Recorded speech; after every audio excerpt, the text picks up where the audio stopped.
এইভাবে ঘোরো, এটা তো ঠিক নয়।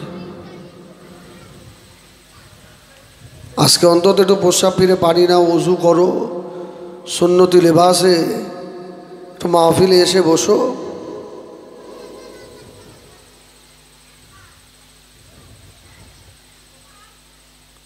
যারা এখনো রাস্তায় ঘোরাঘুরি করছেন, এদিক ওদিকে আছেন, আল্লাহর রাস্তায় মাহে মুহররমুল হারাম উপলক্ষ করে আজকে ঈদে মিলাদুন নবী,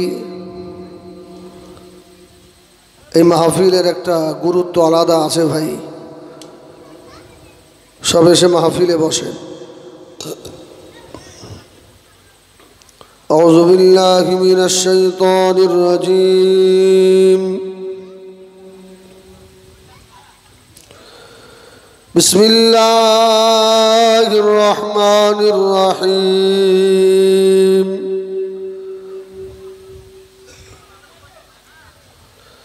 আলহামদুলিল্লাহি নাহমাদুহু ওয়া নাস্তাঈনুহু ওয়া নাস্তাগফিরুহু ওয়া নু'মিনু বিহি ওয়া নাতাওয়াক্কালু আলাইহি ওয়া নাউযু বিল্লাহি মিন শুরুরি আনফুসিনা ওয়া মিন সাইয়্যাতি আ'মালিনা।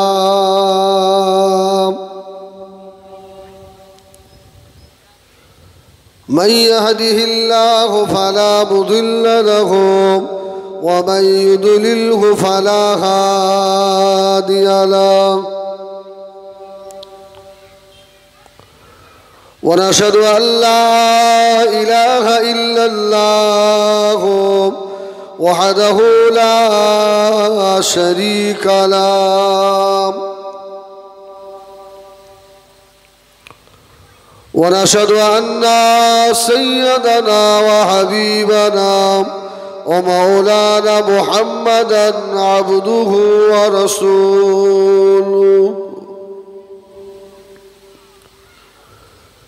أما بعد فيا أيها الحاضرون رحمكم الله.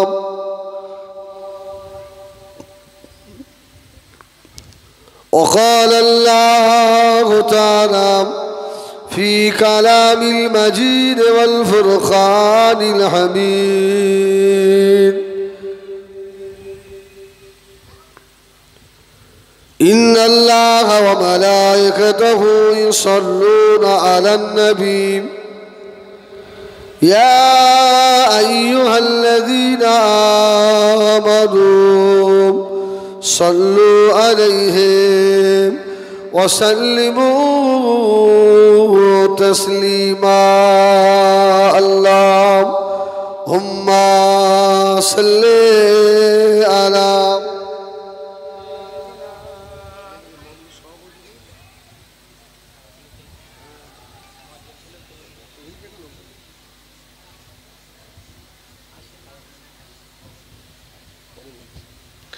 दुरूद शरीफ। अल्लाहुम्मा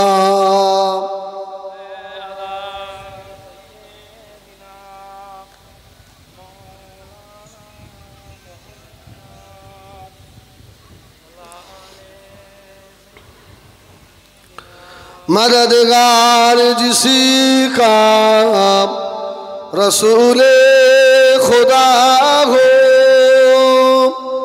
उसे और हिम्मत का परवाह किया है। मदद को चले आएंगे कमली वाला, डूबते डूबते ही संभल जाएगा। अल्लाहुम्मा। जोरे जोरे पढ़ो, कोची जोरे जोरे पढ़ो।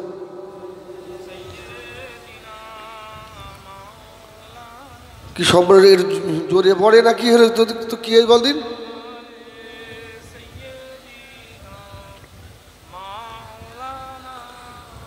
इन हवाओं से कह दो इन आए इधर, मुझको खुशबू की कोई ज़रूरत नहीं, जिनकी खुशबू से महका है सारा जहां, ओ खुशबू नबी के पसीने में है।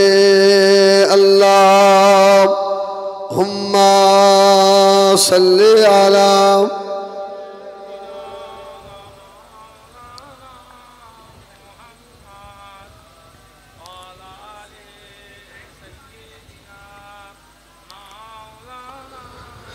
दीन मिला ईमान मिला, पढ़ने को लिए कुरान मिला, जो कुछ देने का था सब कुछ दिलवा दिया कमली वाले ने। बोलो ला इलाहा इल्लल्लाह, जुर जुर ला अरसुर ला इलाहा इल्लल्लाह, ला इलाहा इल्लल्लाह मुहम्मदुर रसूलुल्लाह, ला इलाहा इल्लल्लाह, ला इलाहा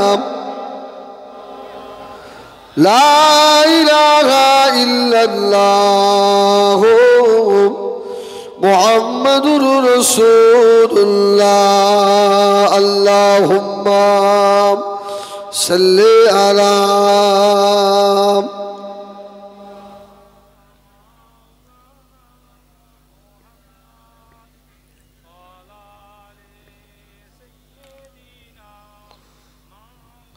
क़ाल अल्लाहु तआला फ़ी कलामिल मजीद वल फ़ुरक़ानिल हमीद,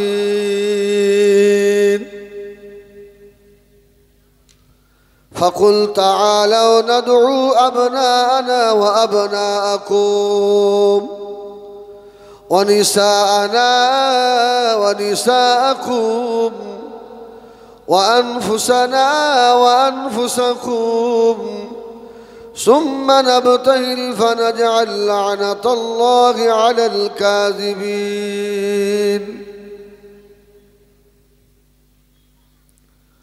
वक़ाल अल्लाहु तआला फ़ी कलामिल मजीद वल फ़ुरक़ानिल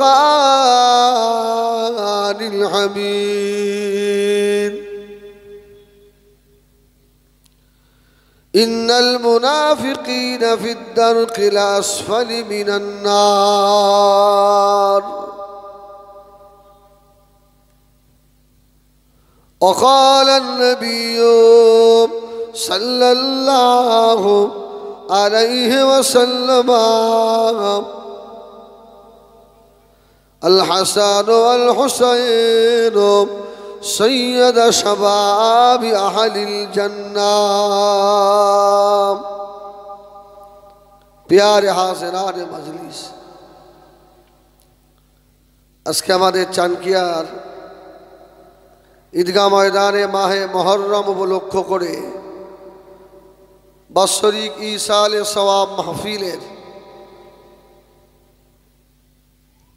সভাপতি ফুরফুরা দরবার শরীফ থেকে আগত আওলাদ মুজাদ্দিদ জামা জনাব হুজুর কিবলা, আমার সম্মুখে উপবিষ্ট আমার আল্লাহওয়ালা বাবাজিরা ও ভাইরা, আমাদের মায়েরা বোনেরা, আল্লাহ পাকে দরবারে শুকর আদায় করেন যে আল্লাহ আমাদেরকে মাহে মুহররমুল হারামে এই ঈদগাহ ময়দানে ইমাম হাসান ইমাম হুসাইন সৈয়দুস শুহাদাদের উপলক্ষ করে খাস ইসালে সওয়াব মাহফিলে যে আল্লাহ আমাদেরকে নিয়ে এলেন, সে আল্লাহ দরবারে একবার শুকর আদায় করি, বলি আলহামদুলিল্লাহ। একটু জোরে বলেন আলহামদুলিল্লাহ। তারপরে পরে নবী দিগের নেতা রসুল দিগের সরদার পয়গম্বর আলাম আমিনার লাল জনাবে মুহাম্মদুর রসুল্লাহ। সকলে কি বলবেন? না বললে গোনা হবে? গোনা হবে না? তাহলে মহব্বতে বললেন না কেন? একটু মহব্বতে বলেন না সাল্লাল্লাহু আলাইহি ওয়াসাল্লাম। হুজুরের মাজারে আতহারে লাখ কোটি দরুদ ও সালাম বর্ষিত হোক, বলেন আল্লাহুম্মা আমিন। এতক্ষণ ধরে আমার ভাই আলহামদুলিল্লাহ খুব সুন্দর মাহে মুহররম সম্পর্কে আলোচনা রাখছিলেন। এখন কথা হলো এই মাহে মুহররম আশুরা, আমরা শুধু একটা ঘটনাই জানি, হযরতে ইমাম হুসাইন নওয়াজ-ই রাসূল শহীদ হয়েছিলেন।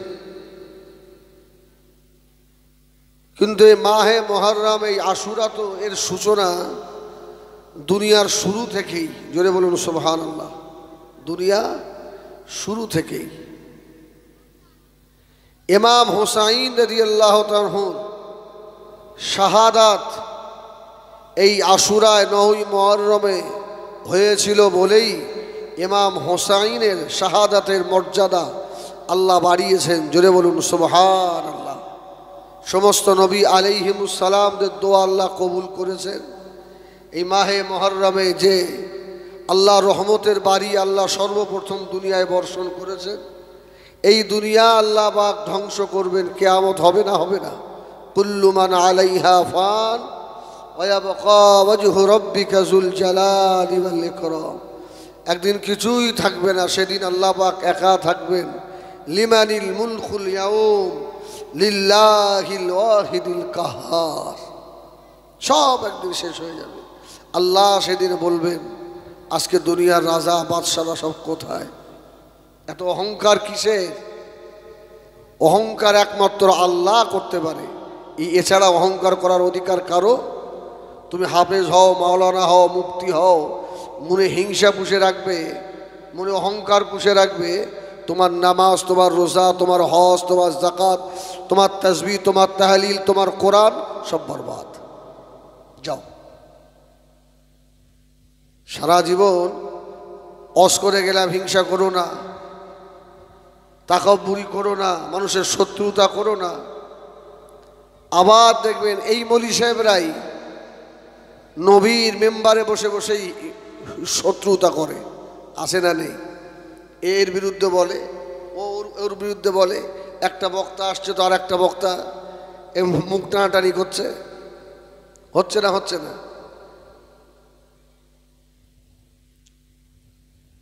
অনেকে আছে এরকম। হিজবুল্লাহ কেন এত দাওয়াত পাচ্ছে? বারবার চানকিয়া বাইপুরি আসবে কেন? চোখ টান। তোর বাপের ক্ষমতা আছে আমাকে আটকানো? আল্লাহ যদি আমার যতদিন এই চানকে বাইরপুরে আসার তকদিরে রেখেছে ততদিন আসবে। এই চানকিয়া ঈদগাহ থেকে, ঈদগাহে আমি ওয়াজ করেছিলাম, আমি তখন খুব ছোট, আমার তখন দাড়ি উঠিনি, এখন তো দাড়ি পাক ধরেছে। আমার খুব ভালো মনে আছে, সেই আপনার মধ্যম গ্রামের পাশে দিগবেড়িয়ার আব্দুল নঈম সাহেব ছিলেন এই জলসায়। ফুরপুরা শরীফ থেকে গোলাম রহমান হুজুর মনে হয়েছিলেন। আজকের কথা, আমার তখন দাড়ি উঠিনি এই ঈদগায়, আর এখন দাড়ি পাক ধরেছে। তুই চোখ মুখ টেনে কি করবি? সারা জীবন ওই করেই খেতে হবে। আমরা হিংসার বিরুদ্ধে ওয়াজ করবো, আবার আমরা হিংসা করবো? হ্যাঁ, কেন? গোল জামা গোল টুপি দেখলে খুব রাগ হয় নাকি?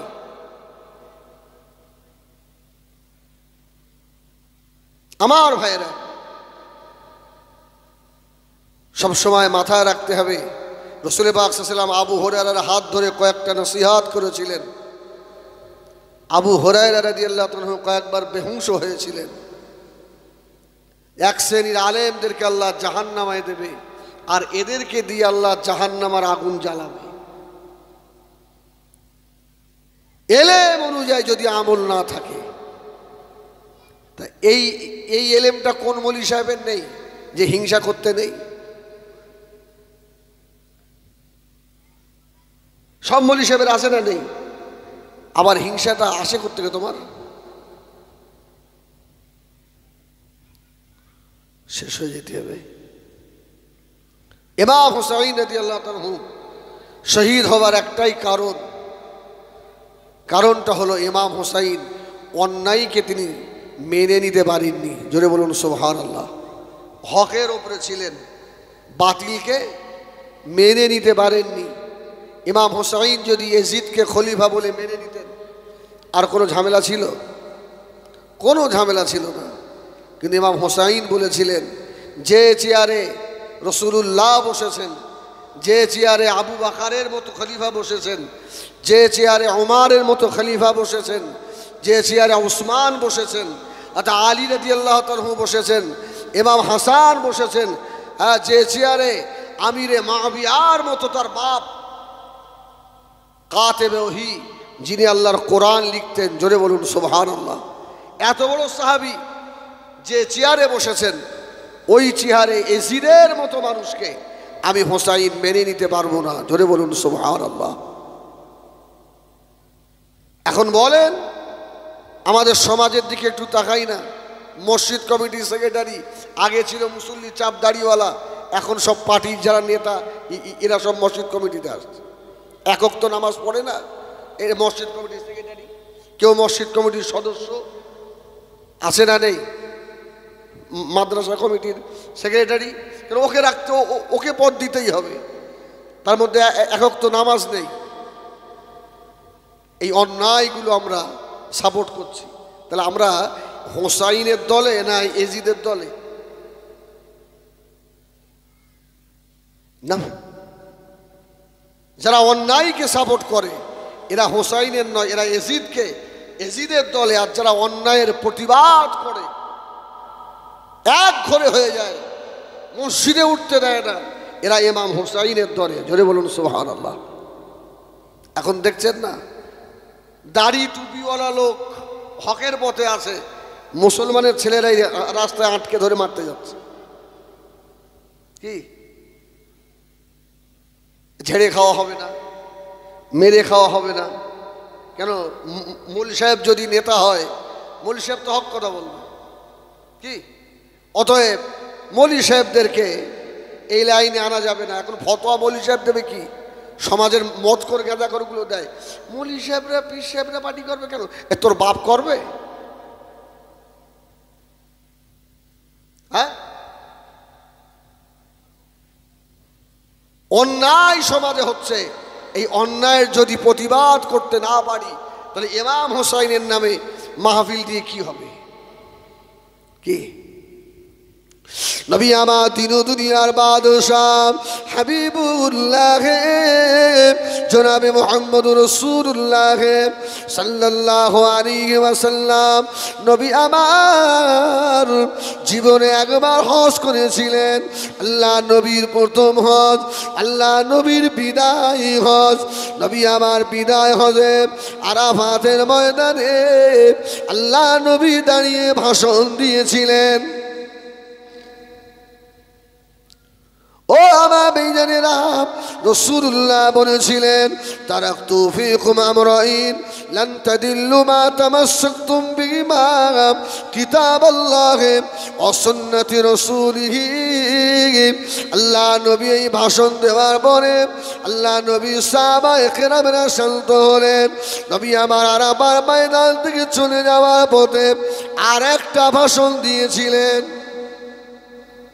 তারাকতু ফীকুম আমরাইন লান তাদিল্লু মা তামাসসাকতুম বিহিমা কিতাবাল্লাহ সুন্নতি রাসূলিহি ওয়া ইতরাতি আহলিল বাইত। জোরে বলুন সুবহানাল্লাহ।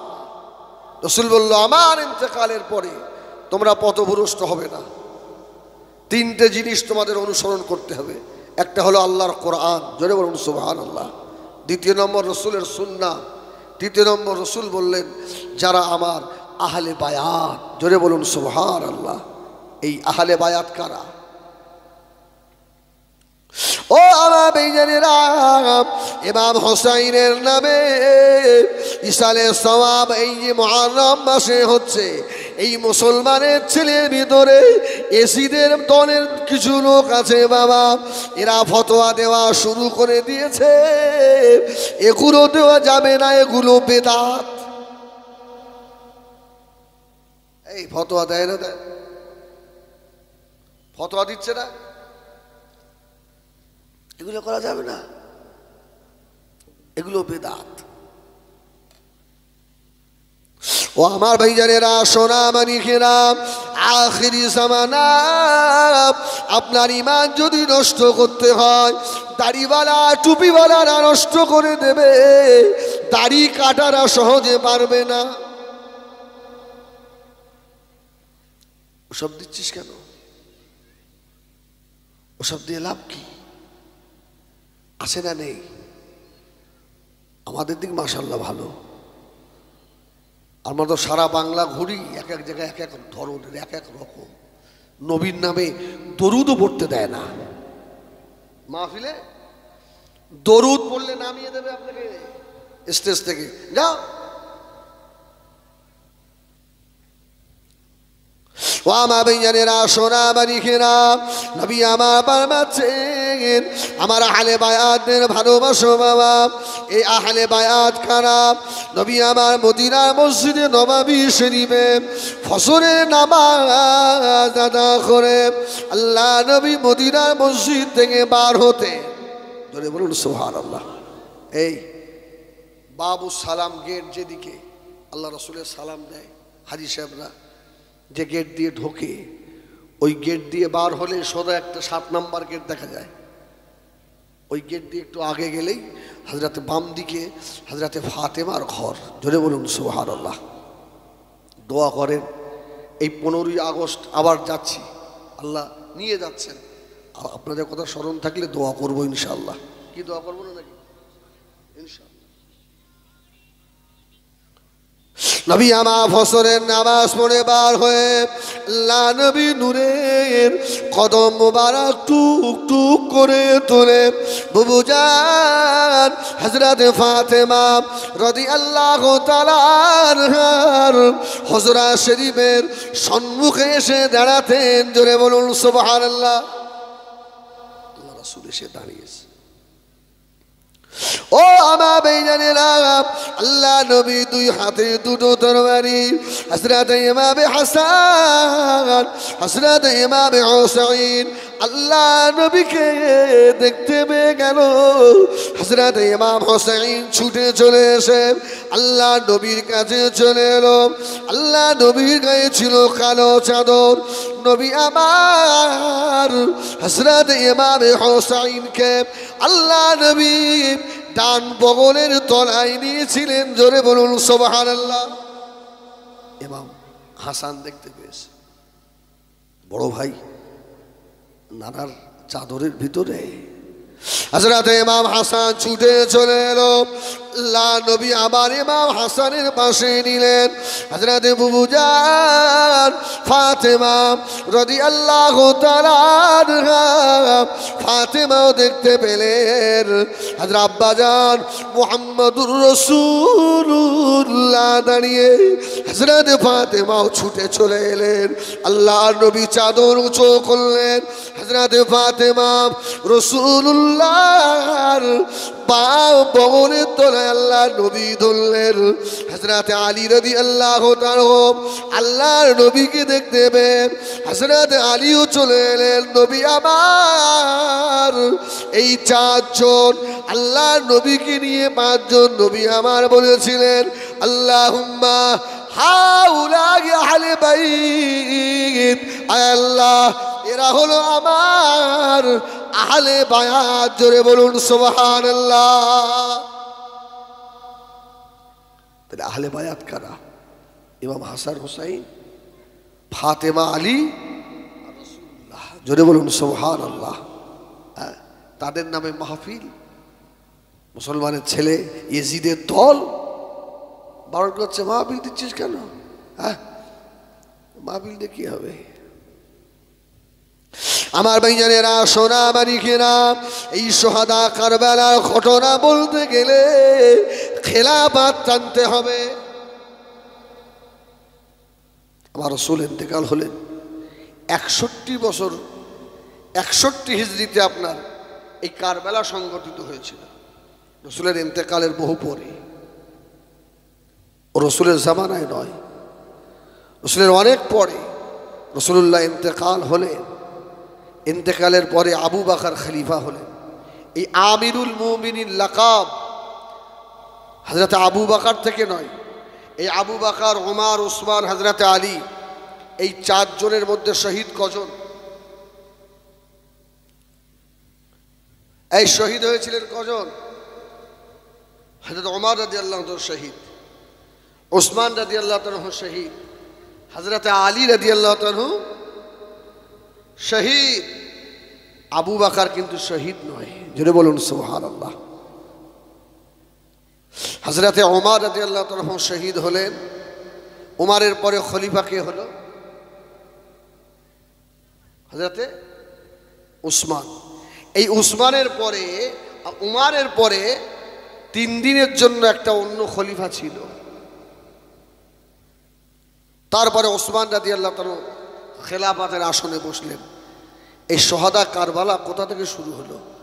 আমরা তো এখান থেকে ওখান থেকে বলে ইমাম হোসেনের তীর মেরেছে বলে লেবে চলে গেল। ওসমান রাদিয়াল্লাহু তাআলা 6 বছর খেলাফত চালালেন, আর রাসূলুল্লাহ বলেছিলেন আমার উসমান শহীদ হবে। জোরে বলুন সুবহানাল্লাহ। এ খবর আমার নবীর কাছে ছিল। নবী আমার দিন ও দুনিয়ার বাদশাহ জনাবে মুহাম্মদুর রাসূলুল্লাহ সাল্লাল্লাহু আলাইহি ওয়াসাল্লাম, নবী আমার উহুদের পাহাড়ের উপরে গিয়ে দাঁড়ালেন। উহুদের পাহাড় কাঁপা শুরু হলো। ও সোনামানিকেরা, পৃথিবীর জমিনে বাবা যত পাহাড় রয়েছে তার মধ্যে কয়েকটা পাহাড় হলো আল্লাহ পাকের জান্নাতি পাহাড়। জোরে বলুন সুবহানাল্লাহ। তার মধ্যে একটা পাহাড় উহুদের পাহাড় হলো আল্লাহর জান্নাতি পাহাড়। জোরে বলুন সুবহানাল্লাহ। রাসূলুল্লাহ বলছেন উহুদ আমাকে ভালোবাসে, আমি রাসূল উহুদকে ভালোবাসি। জোরে বলুন সুবহানাল্লাহ। উহুদ আমাকে ভালোবাসে, আমি রাসূল উহুদকে ভালোবাসি। উহুদ রাসূলের জন্য কেঁদেছে,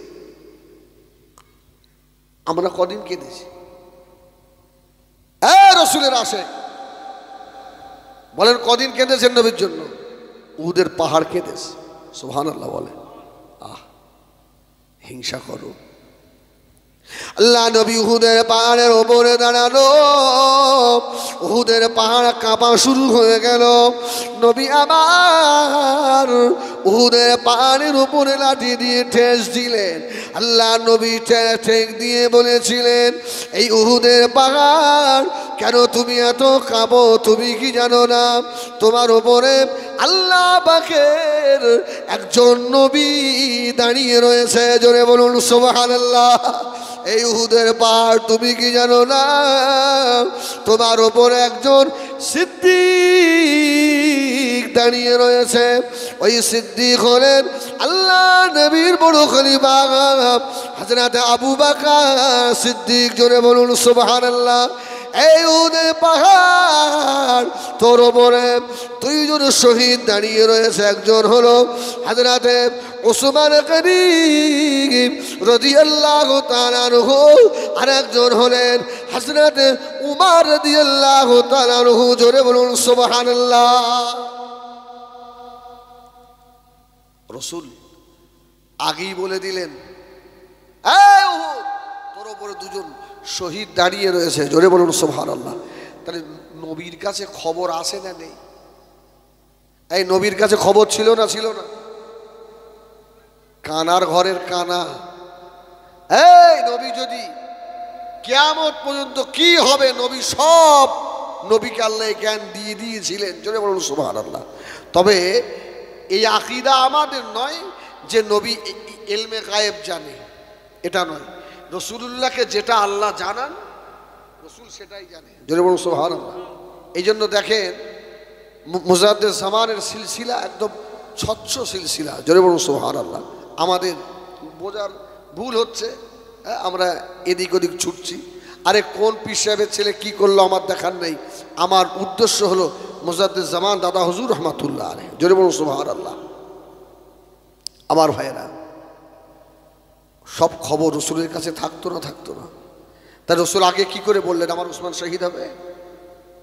আর কানার ঘরের কানা বলে তোমরা এখানে বসে দরুদ পড়ো, কিয়াম সালাম পড়ো, নবী দেখে। তুই কানা হতে পারিস, আমাদের নবী কানা নয়। জোরে বলুন সুবহানাল্লাহ। আমার নবীকে আল্লাহ সেই পাওয়ার দিয়ে রেখেছিলেন। জোরে বলবেন না সুবহানাল্লাহ।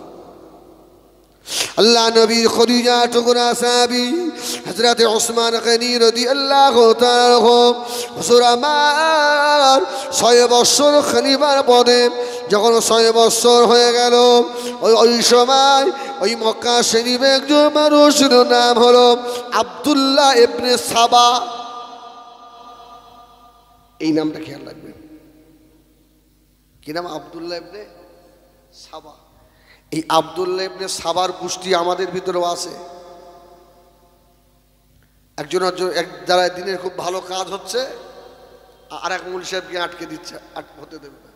আব্দুল্লাহ ইবনে সাবা চিন্তা করলো, এ তো দিন দিন ইসলামের প্রচার বেশি হচ্ছে, আর ওসমান যে 6 বছর দেশ চালাচ্ছে, এত সুন্দর এত ভালো, কি ওসমানকে এই পথ থেকে নামাতে হবে।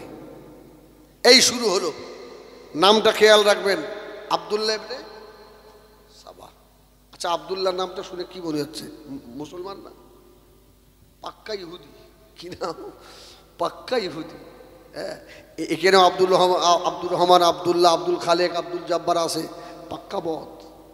তবে চানকেই নেই ভাই, আল্লাহকে হয়তো লাস্টে টাকা পয়সা দেবে না, মুশকিল হয়ে যায়। আল্লাহ, এই আব্দুল্লাহ ইবনে সাবা ও একটা চক্রান্ত করলো, কি যে উসমানকে খেলাফত থেকে নামাতে হবে। ও কি করলো? বসরায় চলে গেল। বসরায় গিয়ে কিছু মানুষ যারা নতুন মুসলমান হয়েছে, ওদেরকে ডেকে ডেকে বলতে লাগলো, শোনো, এই তোমরা কি পাগল? আচ্ছা বলো, হয়তো উসমান রাদিয়াল্লাহু তাআলা নবীর বেশি আপন, না আলী রাদিয়াল্লাহু তাআলা বেশি আপন? আমাদের ভিতরেও এইভাবে বিষ ঢোকাচ্ছে। মাথায় রাখবেন। কি বলেছে? উসমান বেশি আপন না আলী বেশি আপন? বলছে, শোনো, উসমান রাদিয়াল্লাহু তাআলা রাসূলুল্লাহর চাচাতো ভাই, জামাই, আবার হাসান হোসেনের আব্বা, ফাতেমার স্বামী, তাহলে এ তো নবীর বেশি নিকটে। আরে রাসূলুল্লাহর ইন্তেকালের পরে খলিফা হবে তো উসমানই, আলী হবে, উসমান হবে কেন? এই আবু বকর আর ওমর ধোঁকা দিয়ে আলীকে খলিফা না করে আবু বকর আর ওমর হয়েছে, আর উসমানও তাই করেছে। আমরা উসমানের খেলাফত মানব না। এ আব্দুল্লাহ ইবনে সাবা আলীকে ঢাল করে আপনার কাজ করছে। দেখবেন ফুরফুরা শরীফেও যে কোনো একজন আপনার পীরজাদাকে ঢাল করে কিছু মানুষ কাজ করছে। এসব আব্দুল্লাহ ইবনে সাবার লোক। জ্ঞানী যারা বোঝে তারা শুধু ইশারায় নাদানকে বোঝাতে পারে কে আছে কোথায়। আব্দুল্লাহ ইবনে সাবা হয়ুনি বাবা, ওই তো দেখতে পাচ্ছ না, কিছু সাধারণ মানুষের হাস। আর ফুরফুরা গেলাম নি, চল অন্য জমাতে চ। আর যারা পাকা ফুরফুরা এরা বলছে তোর যে যাবারে করুন, কি আমার দাদা পীর তো ঠিক আছে, জোরে বলুন সুবহানাল্লাহ।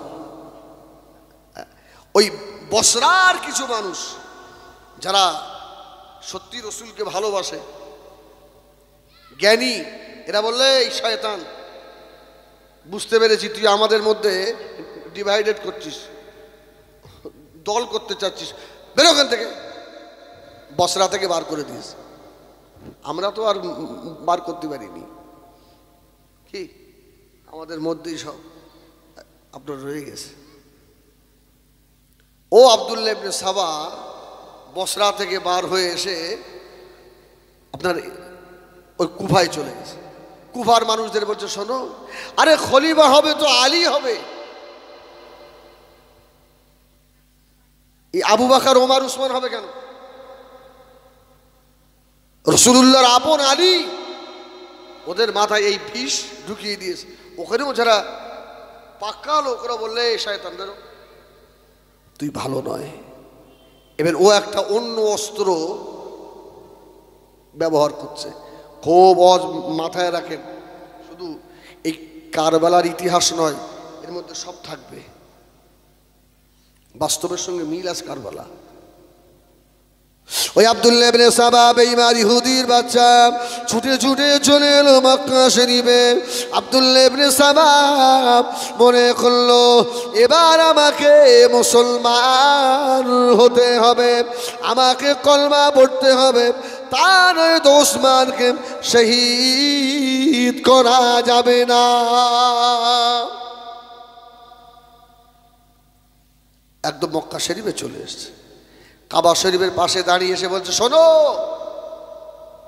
আমি আমার বংশের নেতা, আমি একজন গ্রাম্য মানুষ, আর আমি এই প্রকাশ্যে যখন কলমা লা ইলাহা ইল্লাল্লাহ মুহাম্মাদুর রাসূলুল্লাহ পড়ে নেব, তখন আমার বংশের দেখবে অনেকেই চলে আসবে। উসমান রাদিয়াল্লাহু তাআলা সাদা দিলের মানুষ, মনে হিংসা ছিল না। হ্যাঁ, সত্যিই তাই। হ্যাঁ, উসমান এসে সবার সামনে ওকে কলমা পড়ালো, ঈমান আনলো। কিন্তু ও যে শয়তান, ও যে সুজ হয়ে ঢুকেছে, ফাল হয়ে যে বার হবে। আমাদের মধ্যে কিছু আছে না, সুই হয়ে ঢুকে পড়েছে, লা ইলাহা ইল্লাল্লাহ মুহাম্মাদুর রাসূলুল্লাহ। আরে আব্দুল্লাহ ইবনে সাবা তো আমাদের লোক। সবার কানে কানে কানে কানে কানে কানে হয়ে গেল। যখন ওর একটা বিরাট খাতির পরিচিত হয়ে গেল, ও আস্তে আস্তে মক্কার মানুষদের কানে বিষ ঢোকাচ্ছে। কি বিষ? এই আলী খলিফা হবে। এই জন্য শিয়া, যারা শিয়াপন্থীরা বলে 90 পারা কোরআন। এ কপারা কোরআন? আর শিয়ারা বলে 90 পারা। জিবরিল 30 পারা ভুল করে মুহাম্মদ সাল্লাল্লাহু আলাইহি ওয়াসাল্লামের কাছে নিয়ে গেছে, 48 পারা নাকি আছে ওদের কাছে রেখে দিয়েছে। ওটা নাকি ওদের মারেফত। আস্তাগফিরুল্লাহ রব্বি। এই জন্য দেখবেন শিয়ারা মাতম করে না। হ্যাঁ, মাতম করে। আগে তো আমাদের দিকে হতো, আমার গ্রামে হতো না। আপনার ওই কারবালা লাঠি খেলা দেখতে যাননি আপনারা? বয়স্ক মানুষ, আমার গ্রামে হতো। আলহামদুলিল্লাহ, শিরক বিদআত থেকে তো আমরা এখন অনেক মুক্ত পেয়েছি, ঠিক কিনা? এই আব্দুল্লাহ ইবনে সাবা, আমার ভাইয়ানেরা, সোনা মানিকেরা, এই আব্দুল্লাহ ইবনে সাবা মক্কা শরীফে কিছু মানুষ হাত করে ফেললো। ওই মক্কা শরীফের মানুষদের হাত করে এই বেঈমান আব্দুল্লাহ ইবনে সাবা ছুটে ছুটে সিরিয়ায় চলে গেল। সিরিয়ার মানুষদেরকে গিয়ে বলতে লাগলো, হযরত ওসমান যে খলিফা ঠিক করে দিয়েছে, এই খলিফাকে আমরা খলিফা বলে মেনে নেব না। আমরা ওসমানের কাছে আবার চিঠি পাঠাবো, খলিফা হবে তো আলী, কেন ওসমান হলো? এই আলী রাদিয়াল্লাহু তাআলাকে ঢাল হিসাবে ব্যবহার করছে আব্দুল্লাহ ইবনে সাবা।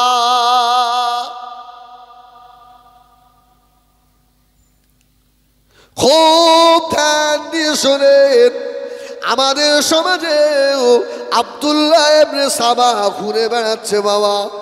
বুঝতে পারো না, শিকড় কেটে নিচ্ছে। দাদা হুজুর, 5 হুজুর, ও বাবা, আস্তে আস্তে নামাজের পরে হাত তোলাও বন্ধ। আছে না নেই? আগে ঢুকেছে দাদা হুজুর। ও যে মসজিদে যে ইমামতি করার লোভে দাদা হুজুরের মাথায় তুলেছে, কিন্তু ওর মনের ভিতর তো আব্দুল্লাহ ইবনে সাবা। যে আসনে বসেছে, ইমাম হয়ে গেল, এবার আস্তে আস্তে কাটছে। দাদা হুজুর শিরক বেদাত, শিরক বেদাত, কিয়াম করা শিরক বেদাত। আছে না নাই? ব্যাস একটা আলাদা দল তৈরি করে ফেললো। এইবার তোরা মারপিট করে মর। ইমাম সাহেবের নিয়ে ঝামেলা। ইমাম সাহেব এক গ্রাম থেকে আউট, গ্রামে দুটো দল হয়ে গেল। ও আমার ভাইয়ানেরা, সোনা মানিকেরা, খুব ধ্যান দিয়ে শোনেন বাবা। বাজে কথা বলতে আসিনি আমি, কান খাড়া করে শোনেন।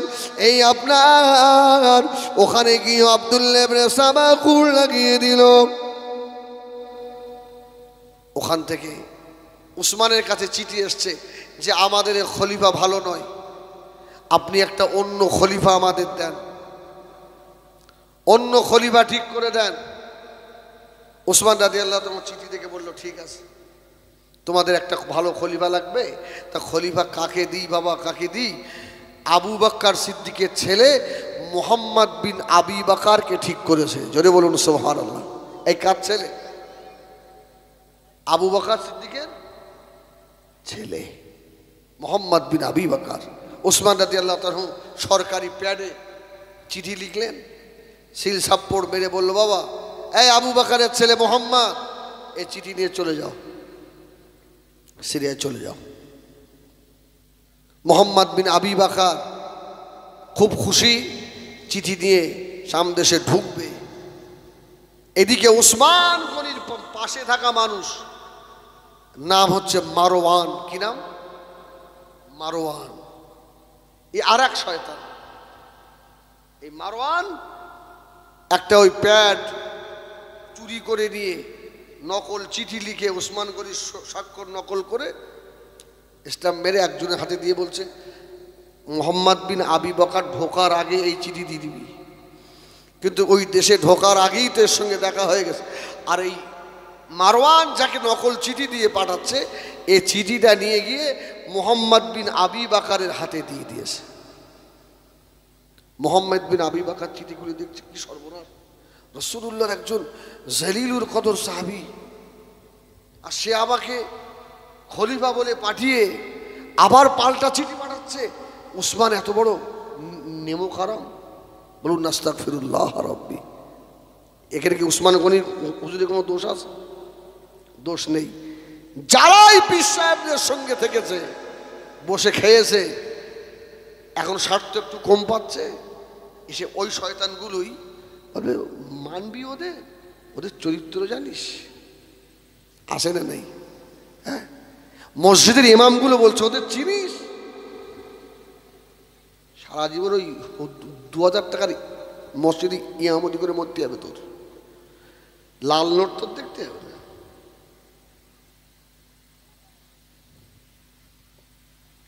আমার ভাইজানেরা, সোনা মানিকেরা, ওই সময় হযরত ওসমান গনি রাদিয়াল্লাহু তাআলা হুজুর আমার কিছু জানেন না, এই মুহাম্মদ বিন আবি বকর ওই চিঠিটা নিয়ে আর সামদেশে না ঢুকে ওই চিঠিটা নিয়ে ছুটে ছুটে চলে এলেন।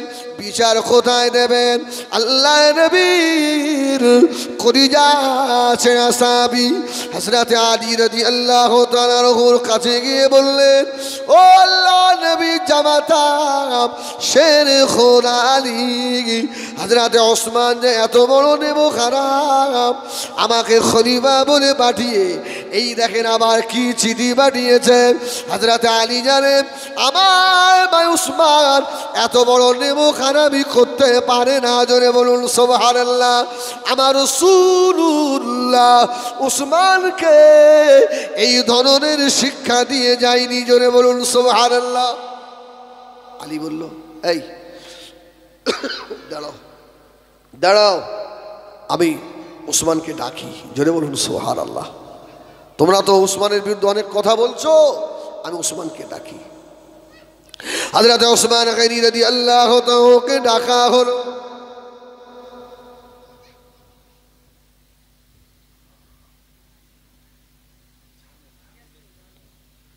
ঠিক আছে, তা তোরা আয় না, তোরা ওখান থেকে পালা, ওরা মাথায় টুপি নিয়ে পালা, আসতে হবে না। আয় আমার দিকে বলেন একবার তাকবীর দেন, দিন নারায়ে তাকবীর, নারায়ে তাকবীর। চিঠি এসছে আলীর হাতে। আলী রাদিয়াল্লাহু তাআলা ওসমান গনিকে ডাক করেছে। হযরত ওসমান গনি রাদিয়াল্লাহু তাআলা শের খোদা হযরত আলী রাদিয়াল্লাহু তাআলা বাড়িতে গেলেন। হযরত আলী চিঠিটা বার করে হযরত ওসমানকে দেখালেন। হযরত ওসমানকে বলেছিলেন, ভাই ওসমান, ও আল্লাহর নবীর সাহাবী হযরত ওসমান, এই সরকারি প্যাড আপনার, ওসমান গনি বলল হ্যাঁ। হযরত আলী বললেন এই চিঠি লেখা কার? হুজুর বলল আমার হাতের নয়। এই স্বাক্ষরটা কার? হুজুর বললেন আমার হাতের নয় বাবা, আমার হাতের চিঠি আলাদা। ও হযরত ওসমান এই ঘোড়াটা কার? হুজুর বললেন আমার। ওই সময় ওসমান বলেছিলেন ও হযরত আলী আমি ওসমান এত বড় নেবুখারাম নই। হযরত মুহাম্মদ বিন আবি বকরকে খলিফা বলে পাঠিয়ে আবার চিঠি পাঠাবো, এই চিঠি আমি ওসমান লিখিনি। জোরে বলুন সুবহানাল্লাহ। এই কে লিখেছে? কে লিখেছে?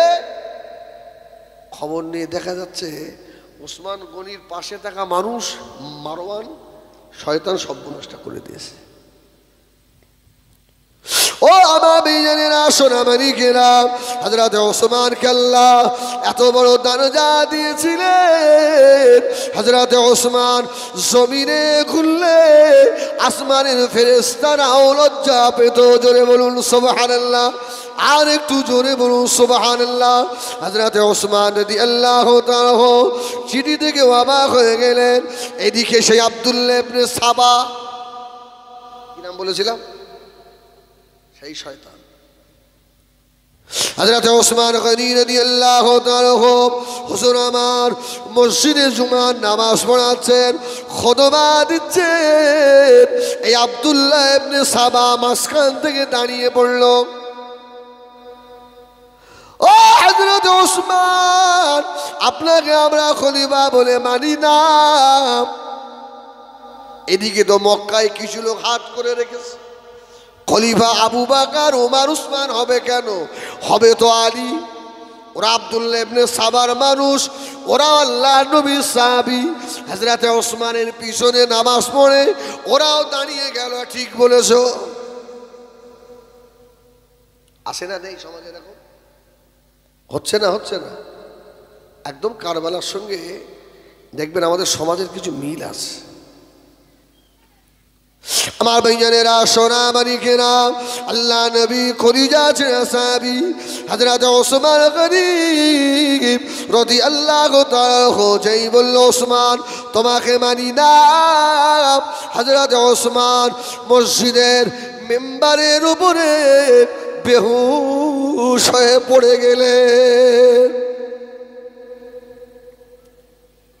ও চলকিয়া ভাইরা, ও মায়েরা বোনেরা বেটিরা, হযরত ওসমান গনিকে ধরাধরি করে নিয়ে ওসমানের ঘরে নিয়ে যাওয়া হলো। হযরত ওসমান গনি কিছুক্ষণ পরে যে হুঁশ ফিরেছে, আল্লাহ নবীর কলিজার টুকরা সাহাবী হযরত ওসমান দেখেন আমার ঘরের চতুর্পাশে হাজার হাজার মানুষ দাঁড়ানো। ওসমান যেই না হুঁশ ফিরেছে তাকাচ্ছে, বাবা এত লোক কেন? এত লোক কেন? বলছে হুজুর ওরা আপনাকে খলিফা মানে না।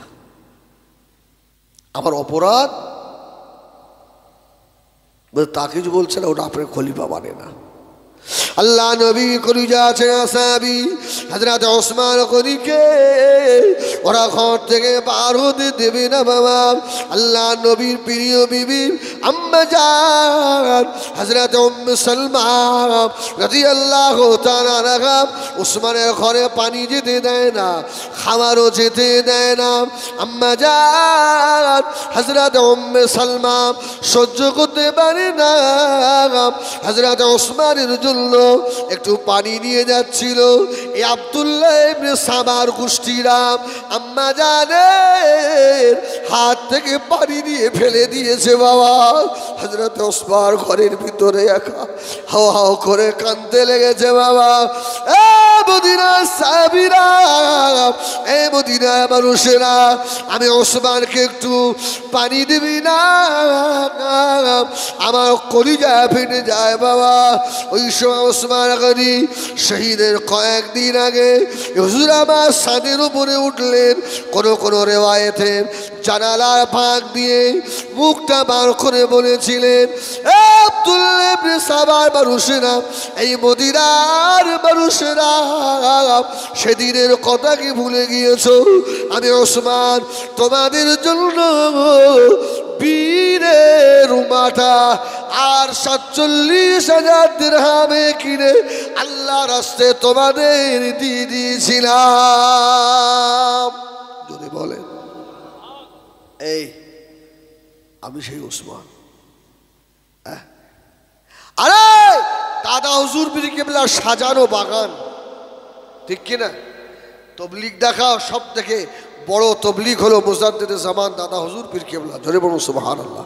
সব থেকে বড় তবলিগ কে বলেন? দাদা হুজুর পীর কেবলা। এখন তো সব তেলা মাথায় তেল দেই আমরা, কি আমরা সব তেলা মাথায় তেল লাগাই। আর দাদা হুজুর যখন তবলিগ করেছে মাথায় চুল ছিল, শিরক বেদাতে ডুবেছিল, আর তার বাগানে বসে আর তার শেকড় কাটা হচ্ছে।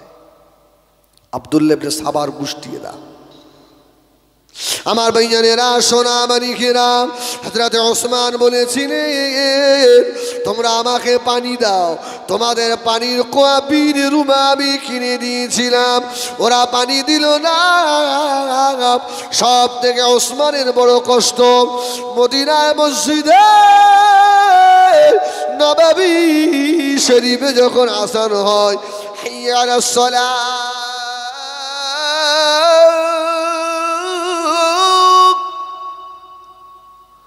আল্লাহু আকবার, আল্লাহু আকবার।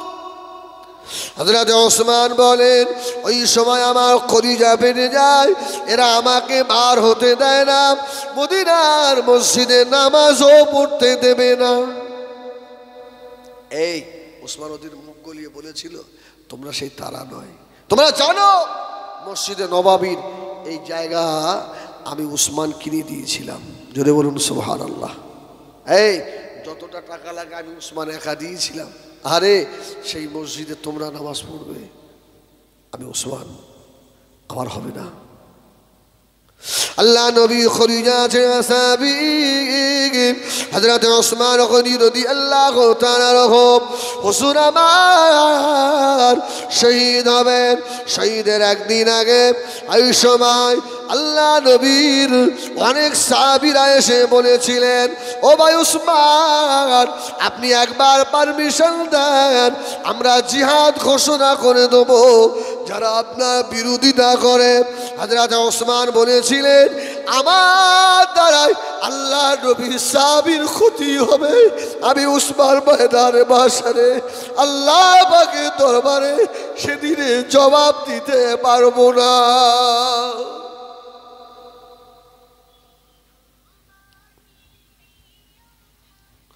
ও চলকে লাগা সোনারা, হযরত ওসমান রাদিয়াল্লাহু তাআলা ইন্তেকালের আগের দিন হুজুরের বিবি আমাদের আম্মা জান হযরত নাইলা রাদিয়াল্লাহু তাআলা একটু পানি নিয়ে আসছিলেন, হুজুরকে একটু পানি পান করাবেন।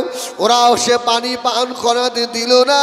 আম্মা জান নাইলা রাদিয়াল্লাহু তাআলা মুখটা ওরা চেক করলো। হযরত আলী রাদিয়াল্লাহু তাআলা খবর পেলেন আমার ভাই উসমানকে ওরা আটকে রেখে দিয়েছে। হযরত আলী মাথায় পাগড়ি বেঁধে উসমানের বাড়ির দিকে রওনা হলেন। এই আব্দুল্লাহ ইবনে সাবার গোষ্ঠীরা হযরত আলীকে উসমানের বাড়ি পর্যন্ত যেতে দিল না। হযরত আলী কাঁদতে লাগলেন, আল্লাহ নবী সাহাবীরা তোমরা আমাকে আটকে দিলে বাবা, আমার ভাই উসমানের মতো ভালো মানুষ মদিনায় খুঁজে পাওয়া যায় না। হযরত আলী কেঁদেছিলেন, মাথার পাগড়িটা খুলে আল্লাহ নবীর একজন সাহাবীর হাতে দিয়ে বললেন এই পাগড়িটা নিয়ে গিয়ে ভাই উসমানকে দিয়ে দিও, আর ভাই উসমানকে বলে দিও আমি আলী আসতে চেয়েছিলাম, ওরা আমাকে আসতে দিল না, আমার ভাই উসমান যেন মনে কষ্ট না পায়। বলুন সুবহানাল্লাহ। আলীকে আটকে দিয়েছে। আলী রাদিয়াল্লাহু তাআলা মাথার পাগড়িটা পাঠালো, এলিয়ে যাও। এই পাগড়িটা হযরতে ওসমানকে দেবে, আমাকে ওরা আটকে দিয়েছে। হুজুর ইন্তেকালের আগের দিন হযরত আলী ইমাম হাসান হযরত ইমাম হুসাইনকে ডেকেছিলেন, ও বেটা ইমাম হাসান, বাপ ইমাম হুসাইন, এদিকে এসো বাবা, আমার ভালো লাগে না, আমার মনে হয় তোমার খালু আব্বা আর ইমাম হযরত ওসমানকে শহীদ করে দেবে। আমি আলী তোমাদের দুই ভাইকে বলি, দরওয়াজায় গিয়ে দাঁড়িয়ে থেকো, তোমার খালু আব্বাকে যেন ওরা শহীদ করতে না পারে।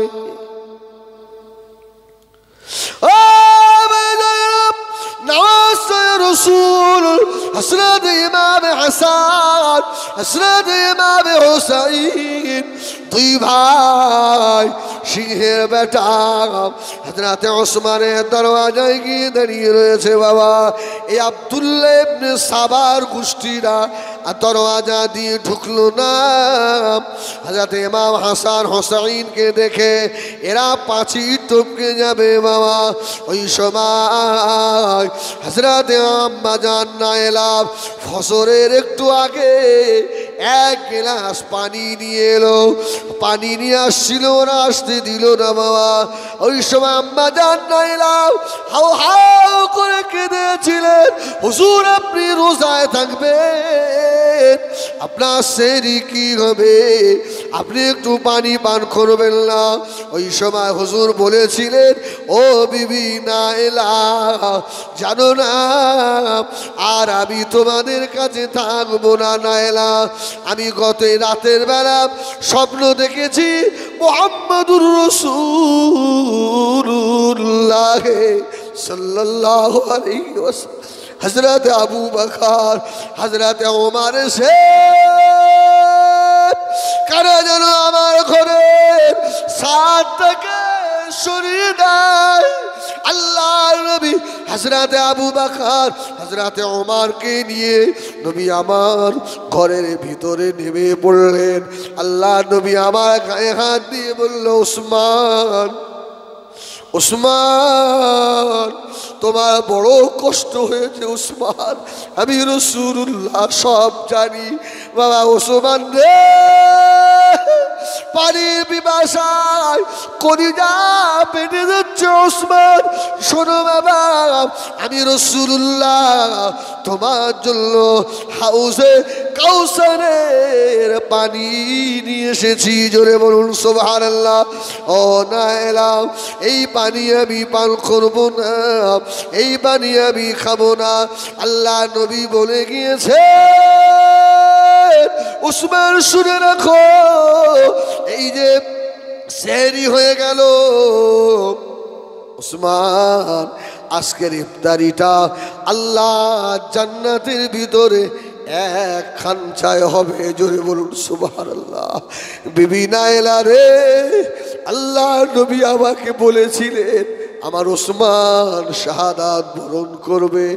নায়েলা আমার পেটে হাত দিয়ে দেখো, আল্লাহ নবী আমাকে পানি পান করিয়ে দিয়ে গিয়েছে, আর পানির তৃষ্ণা আমার নাই। হুজুর আমার ঘরে বসে বসে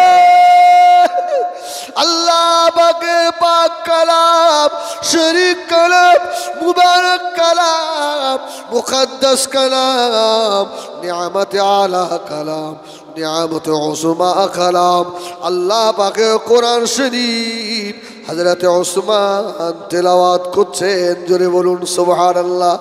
ও মেয়েরা, আমি কতবারে বাহিরপুরেও বলেছিলাম, আমার মনে আছে আমি কোথায় কি জলসা করি, সহজ ভুলে যাইনি বাবা। বাহিরপুরে আজ আমি করেছিলাম। আল্লাহ নবী সাহেব ওসমান 1 তারিখে দাঁড়িয়ে বলল, রে তোরা আমাকে নামাজ পড়তে যেতে দিবি না, আমাকে পানি দিবি না, তবে শুনে রাখ, আমি ওসমানকে আমার আল্লাহ বড় ভালোবাসে। জোরে বলুন সুবহানাল্লাহ। আমি উসমানের কিছু কাজ আমার আল্লাহ বড় পছন্দ করেন। এক নাম্বার হলো আমি উসমান হলাম 4 নম্বরের মুসলমান। জোরে বলুন সুবহানাল্লাহ। এই আব্দুল্লাহ ইবনে সালার কুষ্টিরা রে, শুনে রেখে দে, আমি ওসমান সেই জিনিস। নবী আবার 6ষ্ঠ হিজরিতে আল্লাহ নবী উমরা করতে যাচ্ছিলেন। আরে ওসমানকে আল্লাহ নবী বলেছিলেন, ওসমান মক্কার খবর নিয়ে এসো। আমি ওসমানকে মক্কার মানুষেরা আটকে দিয়ে বলেছিল ওসমানকে শহীদ করে দিয়েছি। আল্লাহ নবী হুদায়বিয়ার মাঠে দাঁড়িয়ে বলেছিলেন, ও আমার সাহাবীরা, আমার এই হাতটা হলো আমি রাসূলুল্লাহ আমার, আর আমার এই হাতটা হলো আমার উসমানের। ও আল্লাহ নবী সাহাবীরা, আল্লাহ নবী নিজে বলেছে এই হাত আমার উসমানের, আর এই হাতটা আমি রাসূল আমার। আল্লাহ নবী বলল, বাবা তোমরা সবাই বায়াত হলে আমার উসমান হতে পারলো না। আমি রাসূল আমার হাত দিয়ে, এটা আমার উসমানের হাত, আমি ধরে বায়াত মুরিদ করিয়ে নিলাম। আমি সেই উসমান বাবা। এ আল্লাহ নবী সাহাবীরা রে, তোমরা ভুলে গিয়েছো আমি ওসমান জীবনে কোনোদিন গান শুনিনি। জোরে বলুন সুবহানাল্লাহ। আল্লাহ আমাকে বড় ভালোবাসে। আমি ওসমান জীবনে কোনোদিন চুরি করিনি। আমাকে আল্লাহ ভালোবাসে। আমি ওসমান জীবনে কোনোদিন জিনা করিনি। আল্লাহ আমাকে ভালোবাসে। আমি ওসমান জীবনে কোনোদিন মদ খাইনি। আল্লাহ আমাকে ভালোবাসে। সব থেকে বড় কথা, এই আব্দুল্লাহ ইবনে সাবার কুষ্টিরা রে, আজকে আমাকে পারি দিলি না রে, এত কষ্ট দিলি আমাকে। তবে শুনে রাখ, আমি ওসমান যেদিনে এই হাত দিয়ে আল্লাহর নবীর নূরের হাত দুটো ধরে আমি ওসমান কলমা লা ইলাহা ইল্লাল্লাহু মুহাম্মাদুর রাসূলুল্লাহ এই কলমা যেদিন পড়েছিলাম, ওই দিন থেকে আমি এই হাতটা কোনোদিন আমার লজ্জা স্থান স্পর্শ করিনি। জোরে বলুন সুবহানাল্লাহ। সাহাবীরা বলেছিলেন, ভাই ওসমান রে, নিজের লজ্জা স্থানে হাত দেওয়া হারাম নয়, নাজায়েজ নয়, কিন্তু আপনি কেন হাত দিলেন না? হযরত ওসমান বলেছিলেন, আমি জানি বাবা হাত দেওয়া নাজায়েজ হারাম নয়, কিন্তু যে হাতটা আমার রাসূলুল্লাহর হাতে দিয়েছি, ওই হাত আমার লজ্জা স্থানে জীবনে আর ঠেকাবো না। আমার মনে হয় আল্লাহ নবীর সঙ্গে বেয়াদবি হয়ে যাবে। জোরে বলুন ভাই, একটু আগে আসবেন। মাশাআল্লাহ, মাহফিল তো খুব সুন্দর হয়েছে। একটু আগে এসো ভাই। মাঝখানে ফাঁকা ফাঁকা, হ্যাঁ, ওই জায়গাগুলোতে শয়তান বসে পড়বে ভাই। একটু যে কে করেন লা ইলাহা, একটু আগে আসে নাকি ইল্লাল্লাহ।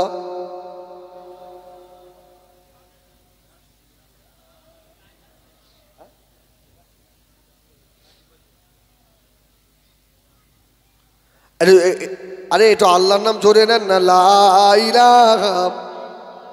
আরে জোরে জোরে লা ইলাহা।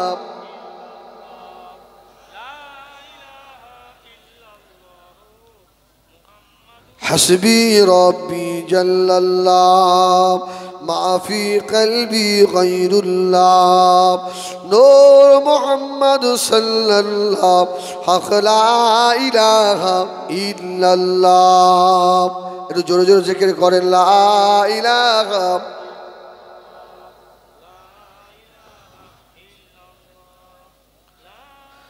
লা ইলাহা ইল্লাল্লাহ মুহাম্মাদুর রাসূলুল্লাহ সাল্লাল্লাহু আলাইহি ওয়াসাল্লাম। আপনাদের অসুবিধা হচ্ছে? অসুবিধা হচ্ছে? একটু তাকবীর দেন না জোরে, নারায়ে তাকবীর। আরে আল্লাহর নাম জোরে দেন না, নারায়ে তাকবীর, নারায়ে তাকবীর, নারায়ে তাকবীর। বলুন না আলহামদুলিল্লাহ, জোরে বলেন আলহামদুলিল্লাহ। আল্লাহ খুশি। হ্যাঁ, আল্লাহু আকবার। উসমান রাদিয়াল্লাহু তাআলা বলেছিলেন, এই আমি সেই উসমান, জীবনে মদ খাইনি, জীবনে গান শুনিনি, জীবনে আমি জেনা করিনি, আর সব থেকে বড় কথা হলো আমি উসমান হাফেজে কোরআন। জোরে বলুন সুবহানাল্লাহ, জোরে বলুন সুবহানাল্লাহ। আর সব থেকে বড় কথা আমি কোরআনের হিফজ করেছি আল্লাহর নবীর কাছে। জোরে বলুন সুবহানাল্লাহ। তোমরা আমাকে মারবে, এই আমি সেই উসমান, তোমরা আমাকে মারবে। আমার ভাইজানেরা, সোনামানিকেরা, জওয়ানেরা, যুবকেরা, কলিজা ঠান্ডা করুন, মনটা মদিনার দিকে করে দেন। ইমাম হোসাইনের শহীদ যত দুঃখজনক, ইমাম আল্লাহ নবী সাহাবী হযরত ওসমানের কম নয়। জোরে বলুন সুবহানাল্লাহ। ও ভাইজানেরা, এই আশুরার মাহফিলে বসে হযরতে ইমাম হোসাইনের শহীদ হযরতে ওসমানের শহীদের ঘটনা শুনে যাদের চোখের কোণায় পানি এসে যাবে, আমি দোয়া করি আল্লাহ এদের যেন আহারে বায়াতের সঙ্গে ময়দানে মাশারে ওঠাবেন। জোরে বলুন আমিন। হযরতে ওসমান গনি রাদিয়াল্লাহু তাআলা আনহু আল্লাহ পাকের কোরআন শরীফ তেলাওয়াত করছেন। এই আব্দুল্লাহ ইবনে সাবার গোষ্ঠী, তার ভিতরে আবু বকর সিদ্দিকের ছেলে মুহাম্মদ বিন আবি বকর ছিলেন। গেট দিয়ে ঢুকতে পারল না। হযরতে ইমাম হাসান, ইমাম হুসাইন দুই ভাই দাঁড়িয়ে রয়েছে। ওরা হুজুরের ঘরের পাঁচিল লাফ দিয়ে চলে এলো। আল্লাহ নবী সাহাবী এক ধ্যানে আল্লাহ পাকের কোরআন তেলাওয়াত করছেন, যেন মনে হয় আল্লাহ পাকের সঙ্গে কথা হচ্ছে। জোরে বলুন সুবহানাল্লাহ। হযরত আবু বকরের ছেলে মুহাম্মদ বিন আবি বকর পাঁচিল লাফ দিয়ে এসে হযরত ওসমান কোরআন পড়ছিলেন, ছুটে এসে দাড়িটাকে চেপে ধরেছে। হযরত ওসমান ইতিমের মতো একবার মুখের দিকে তাকালে, বাবারে তোর আব্বাল্লাহ আবু বকর নাই রে বাবা, তুই আবু বকরের ছেলে হয়ে আল্লাহ নবীর সুন্নতের সঙ্গে বেয়াদবি করলি রে। আরে তোর আব্বা আবু বকর যদি বেঁচে থাকতো এই বেয়াদবি মেনে নিত না। এই না বলার পরে কোন রিওয়ায়েতে এসেছে মুহাম্মদ দাঁড়িয়ে ইমামে ধরে জোরে একটা টান দিল। হযরত ওসমানের কিছু দাড়ি উপড়ে চলে গেল। হুজুর বলল, বাবা আবু বকরের বেটা হয়ে আমাকে মারবি রে, তোদের কাছে আমি কি অন্যায় করেছি, কি অপরাধী আমি তোদের কাছে করলাম। আবু বকর সরে গিয়েছে, আবার মুহাম্মদ সরে গিয়েছে, আবার একজন চলে এসে রড নিয়ে মারতে যাবে হুজুরের মাথায়। হুজুর থেকে বলল, বাবা তুই অমুকের ছেলে নয়, তোর আব্বা আমাকে কত ভালোবাসতো, তোর আব্বা যে আমার রাসূলুল্লাহর কলিজা ছেঁড়া সাহাবী, আমাকে মেরে দিবি রে, আমি কি অপরাধী তোদের কাছে। আর একজন ছুটে এসে তলোয়ার নিয়ে হযরত ওসমানের মাথার উপরে মারবে, এমন তো সময় আম্মা জান হযরতে নাইলা রাদিয়াল্লাহু তাআলা আনহা আম্মা জান নাইলা দেখতে পেলেন আমার স্বামীকে মেরে শহীদ করে দিচ্ছে রে। আম্মা জান নাইলা ছুটছে, মেরো না গো, মেরো না, কি অপরাধ করেছে, মেরো না বাবা, মেরো না বাবা, মেরো না।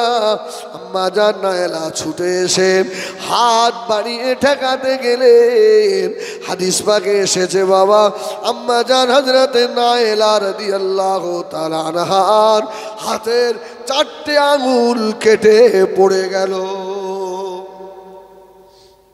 হযরতে ওসমানের মাথা দুবা হয়নি, কিছু কোন রেওয়ায়েতে এসেছে বেঁধেছিল, মাথাটা গিয়ে আল্লাহ পাকের কোরআনের উপরে গিয়ে পড়ল। আল্লাহ পাকের কোরআন শরীফ রক্তে লাল হয়ে গেল। হযরতে ওসমান কিতাবুল ইবনে কাসির রাহমাতুল্লাহ আলাইহি লিখেছে বাবা, যারা শহীদ হয়েছে কোন শহীদের জামা সাক্ষী দেবে, কোন শহীদের জমিন সাক্ষী দেবে, কোন শহীদের ময়দানে মাশারে তলোয়ার সাক্ষী দেবে। সব থেকে উত্তম শহীদ হলো হযরতে ওসমান। হযরতে ওসমানের শাহাদতের সাক্ষী আল্লাহর কোরআন দিয়ে দেবে। জোরে বলে না। ওসমানের শহীদ হলেন, খলিফা কে হবে? হযরতে আলী রাদিয়াল্লাহু তাআলা শহীদের পরে খলিফার আসরে বসলেন। ওরা হযরতে আলীকেও ফজরের নামাজ পড়তে যাচ্ছিলেন, শহীদ করে দিলেন। আলীর পরে খলিফা কে হলো? 6 মাসের জন্য আল্লাহ নবী নাসির রাসূল হযরতে ইমাম হাসান হলেন।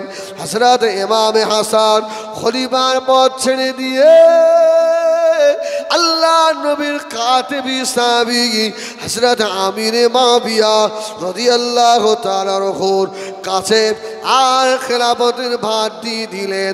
হযরত আমির মাবিয়া খলিফা ইয়াজিদের বাপ মাবিয়া। ও আমার ভাইজানেরা, কেউ যদি মাবিয়ার উপরে যারা পরিমাণ তহমত লাগায় সে বেঈমান হয়ে যাবে। সাহাবীদের বিরুদ্ধে কিছু বলা যাবে? সাহাবীদের দাম কত? এই তাম পৃথিবীর মানুষ যদি আব্দুল কাদের হয়ে যায় তাও সাহাবীর সমতুল্য হবে না। জোরে বলুন সুবহানাল্লাহ। হ্যাঁ, আল্লাহু আকবার।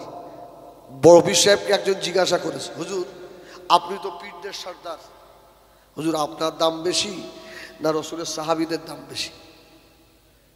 তো বড় পীর সাহেব বলেছিল, বাবা রাসূলুল্লাহর 1 নাম্বার সাহাবী হলো আবু বকর, আর সব থেকে লোয়েস্ট সাহাবীর নাম হলো হযরতে ওয়াহশী রাদিয়াল্লাহু তাআলা।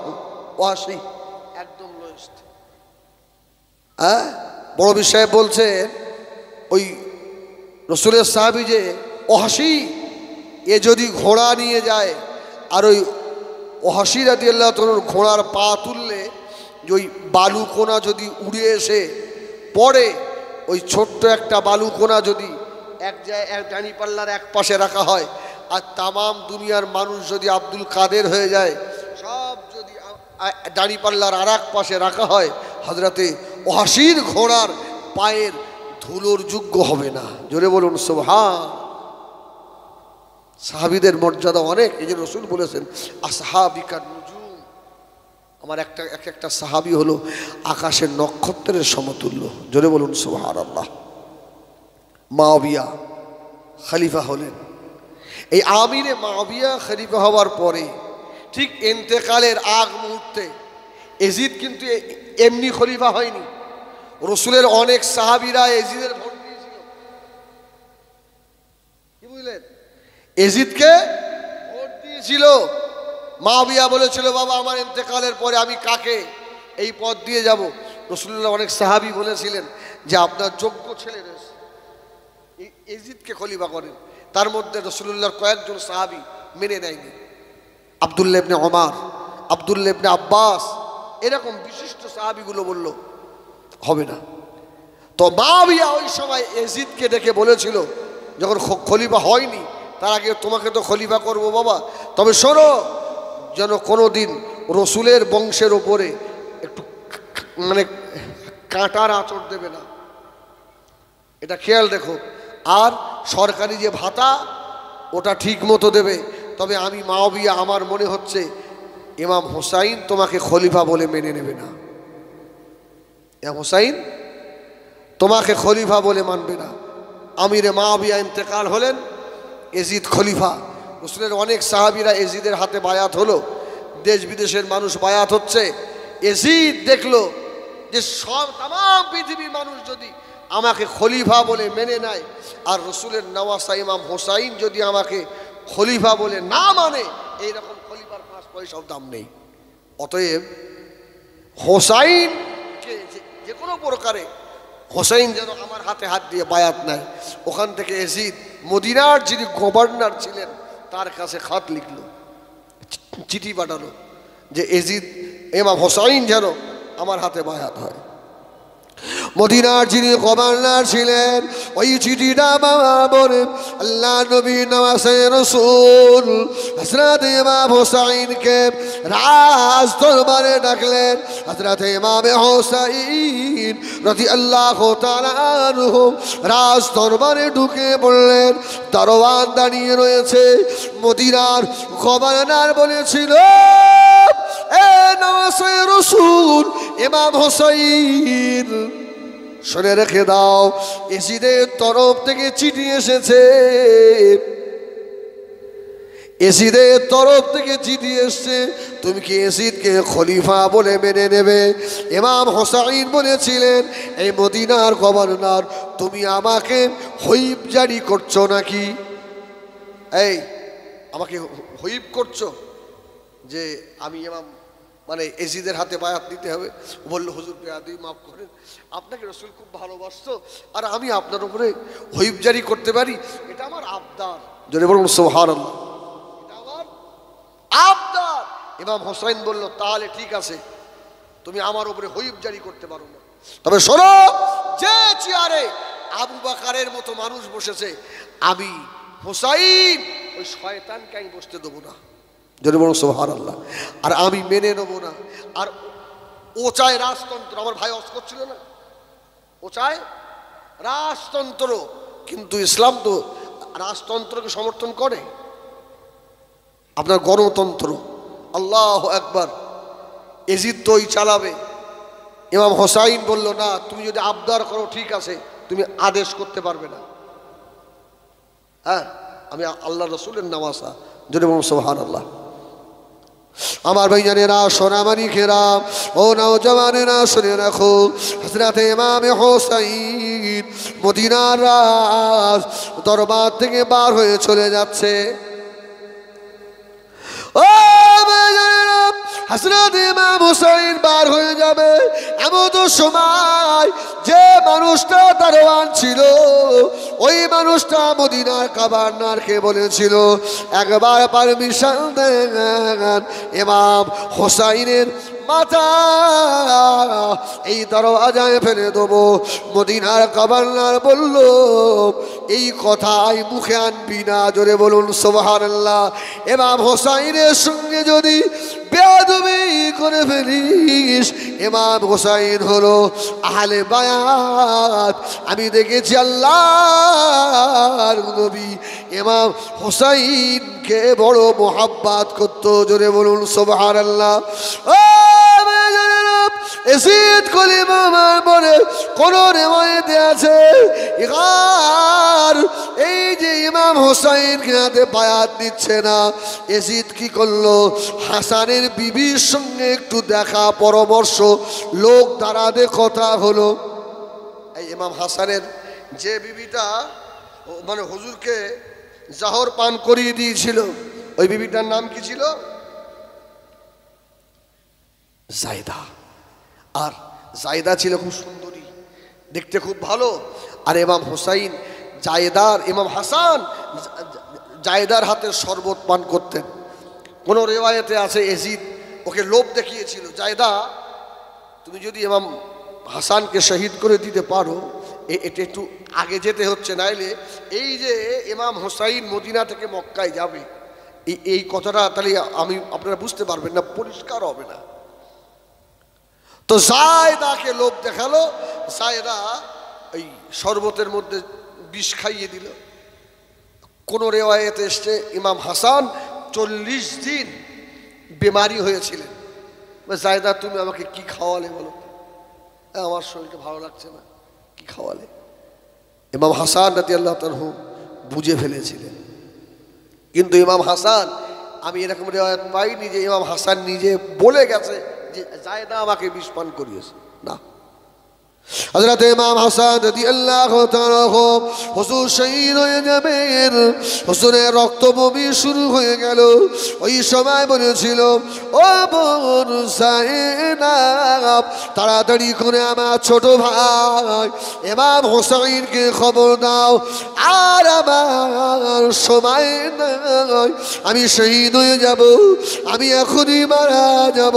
হযরত জাইনাব এই খবরটা যেই না দিয়েছে, ও বেজনীরা, হযরত ইমাম হোসেন ছুটে ছুটে ছুটে ছুটে চলে এলো। দুই ভাই গলার মালা গলা জড়িয়ে ধরে কাঁদতে লাগলেন, বড় ভাই রে, চলে যাবে আমাদের মা হযরত ফাতেমা দুনিয়ায় নাই, আমাদের নানা জান মুহাম্মদুর রাসূলুল্লাহ সাল্লাল্লাহু আলাইহি সাল্লাম দুনিয়ায় নাই, আমাদের আম্মা হযরত শেরে খুনা আলী রাদিয়াল্লাহু তাআলা তিনিও দুনিয়ায় নাই। বড় ভাই, আমরা আমাদের দুই ভাই এক জায়গায় ছিলাম, আপনি চলে যাবেন ভাই, কে আপনাকে বিষ পান করালো? ও বড় ভাই ইমাম হাসান, একবার আপনি বলুন। ইমাম হাসান বলেছিল, ছোট ভাই, না না না, আমি বুঝতে পারছি কে আমাকে সেহর পান করিয়ে দিয়েছে। ভাই হাসান রে, তোমাকে নাম বলে হোসাইন রে, তোমাকে নাম বলে যাব না, কেননা ইমাম হোসাইন বলেছিলেন আমার বড় ভাই নিরীহ মানুষ, একে যে বিষ পান করিয়েছে, আমি আলী বেটা ইমাম হোসাইন তাকে ছেড়ে দেবো না। ইমাম হাসান বলল, ছোট ভাই, পাশে দাঁড়াবার মতো কেউ নাই, যে আমাকে বিষ পান করিয়েছে এর বিচার আল্লাহ করবে ছোট ভাই। তবে শুনে রাখো, আমার ইন্তেকালের পরে, আমার শহীদ হয়ে যাওয়ার পরে আমার লাশটাকে তুমি যেন মদিনায় আমার নানা জান মুহাম্মদুর রাসূলুল্লাহ সাল্লাল্লাহু আলাইহি সাল্লামের মাজারের কাছে গোসল দিয়ে কাফন পরিয়ে নিয়ে যাবে, আমার নানা জানের মাজারের পাশে আমাকে দাফন করার চেষ্টা করবে। তবে শুনে রেখে দাও, আমার অভিজ্ঞতা আছে, ও ছোট ভাই ইমাম হোসেন, ওরা আমাকে আমার নানার পাশে আমাকে শুতে দেবে না, আমাকে শুতে দেবে না, এই নিয়ে যেন ঝামেলা করো না। আমি ইমাম হাসান চাই না আমার লাশ নিয়ে আল্লাহ নবী সাহাবীদের মধ্যে আর তলোয়ার বাজি শুরু হয়ে যাক। ভাই ইমাম হোসেন আল্লাহ নবীর বড় সাহাবী হযরত আবু হুরায়রা পাশে বসেছিলেন। ভাই হোসেন, ওরা যদি আমার লাশটাকে দাফন করতে না দেয়, তুমি আমার লাশটাকে নিয়ে গিয়ে মদিনার কবরস্থান জান্নাতুল বাকির ভিতরে আমার আম্মাজান ফাতেমার পাশে আমি ইমাম হাসানকে দাফন করে দিও। ছোট ভাই শুনে রেখে দাও, তবে বলে যায় যে আমাকে সেহর পান করিয়ে দিয়েছে, আমার শহীদের পরে এ কোনোদিন শান্তিতে থাকবে না, এ কোনোদিন সুখে থাকবে না। এই না আরো কথা বলেছিলেন, ভাই ইমাম হোসাইন, আমি তো চলে যাচ্ছি, আমার একটা বেটা হযরত কাসেম এই কাশেমকে আমি তোর হাতে দিয়ে গেলাম।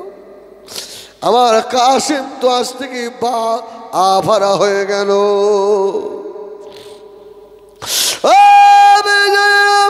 এই কথা বলতে বলতে আল্লাহ নবী নওয়াসে রাসূল হযরত ইমাম হাসানের রূহটা জানটা আখিরাতের দিকে রওনা হয়ে গেল। ইন্না লিল্লাহি ওয়া ইন্না ইলাইহি রাজিউন। ইমাম হুসাইন কান্নাকাটি করলেন।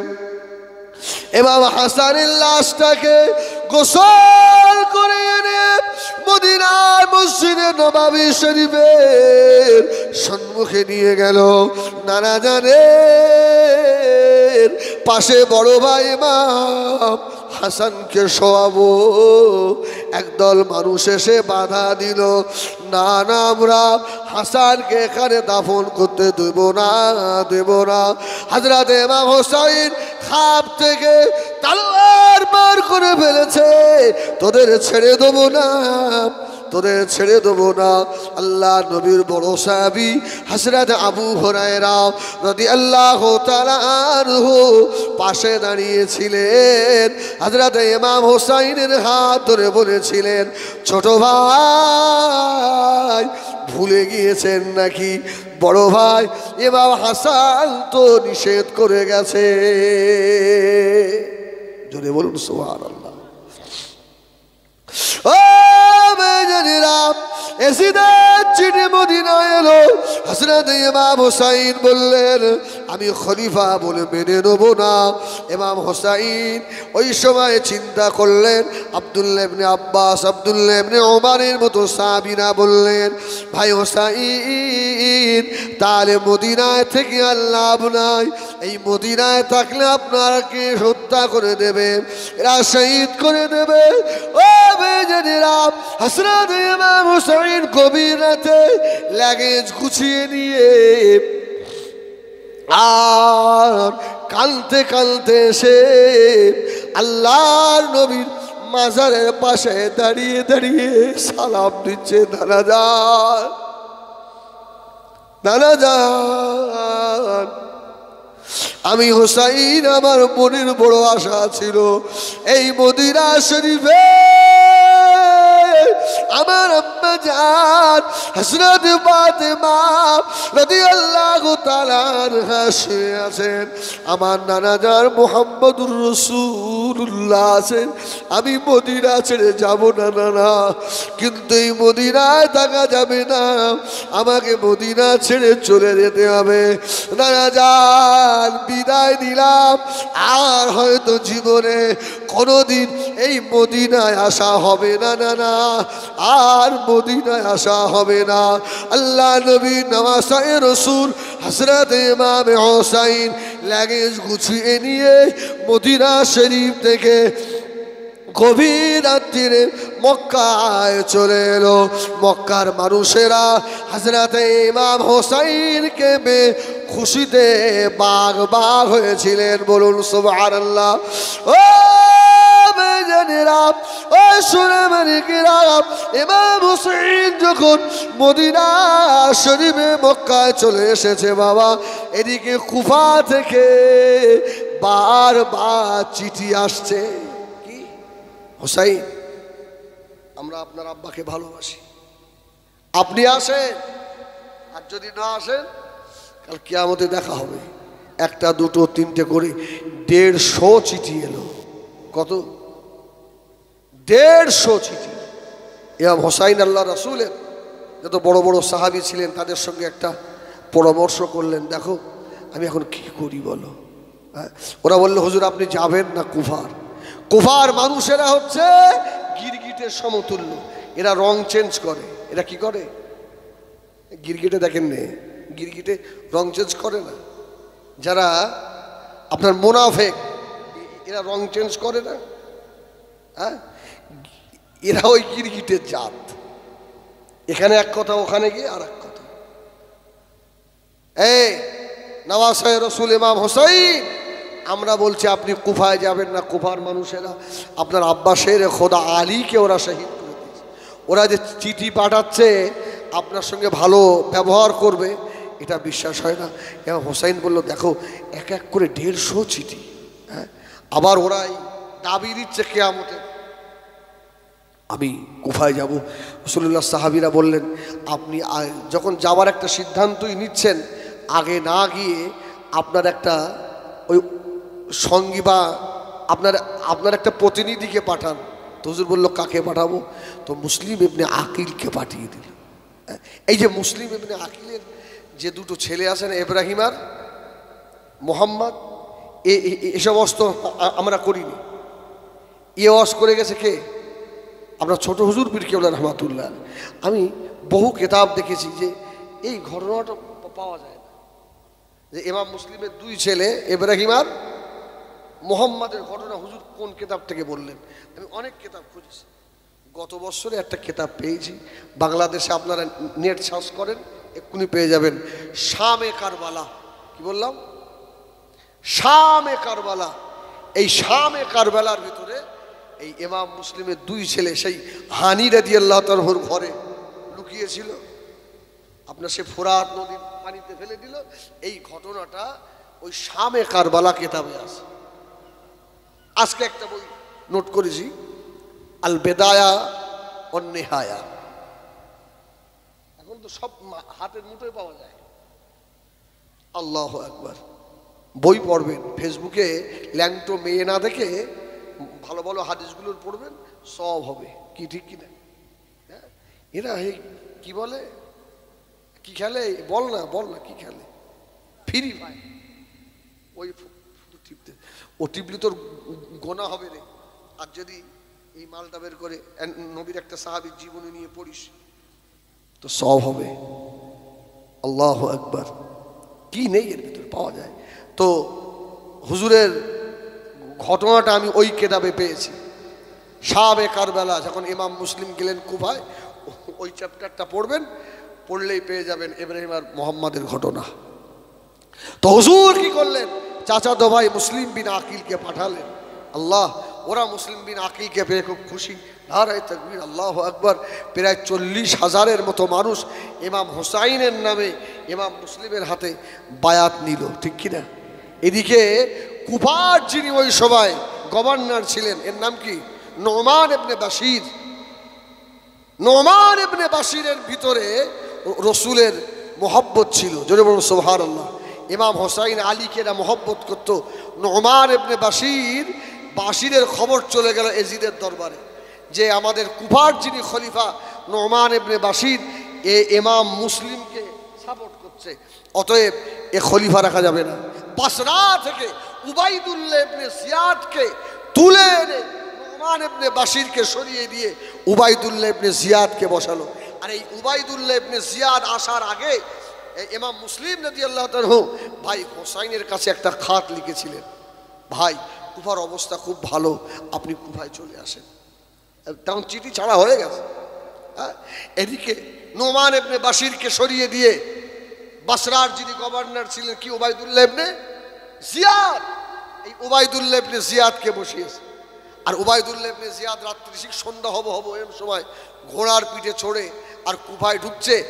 এরা মনে করলো যে ইমাম হোসাইন ঢুকছে, এই না মনে করে এটাকে নারায়ে তাকবীর, আল্লাহু আকবার।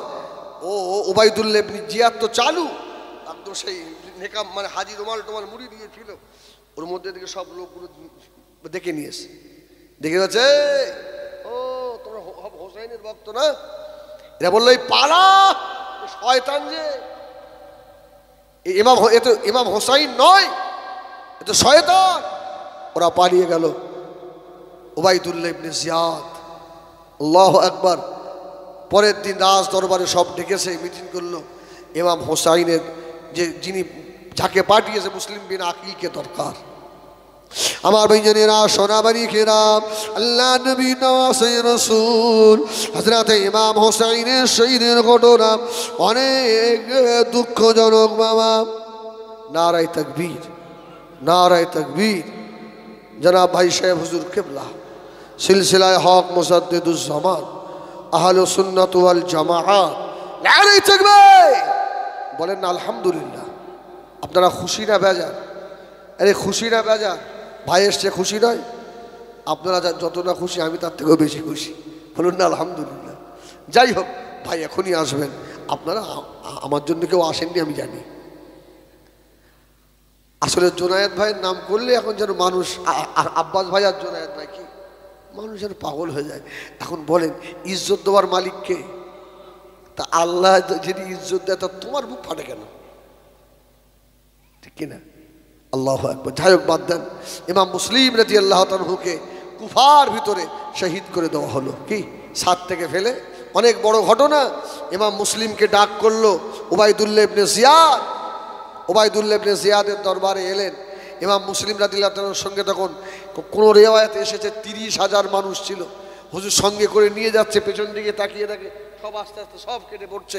লাস্টে 4,000 মাগরিবের আগে হুজুর তাকিয়ে দেখে মাত্র 3 জন, সব চলে গেছে।